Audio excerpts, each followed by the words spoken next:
सतत दिल्ली वाऱ्या सुरू आहेत, काय नेमके कारण वाटतात? काय झालंय, महाराष्ट्र भाजप त्यांना त्रास देते.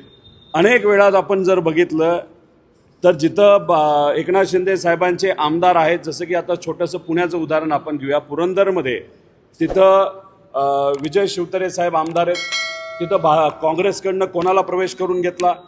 जगताप म्हणून जे माजी आमदार आहेत त्यांना तिथं प्रवेश केला. म्हणजे एकनाथ शिंदे साहेबांना वाकड्यात भाजप त्या ठिकाणी जाताना आपण सर्वजण बघतोय. त्यांच्या आमदारांना निधीसुद्धा भाजप मुद्दामून देत नाही अशी चर्चा आहे. आणि आपण जर बघितलं तर एकनाथ शिंदे साहेबांच्या प्रत्येक मंत्र्याला इन्कम टॅक्सच्या नोटिसेस तिथं आलेल्या आहेत.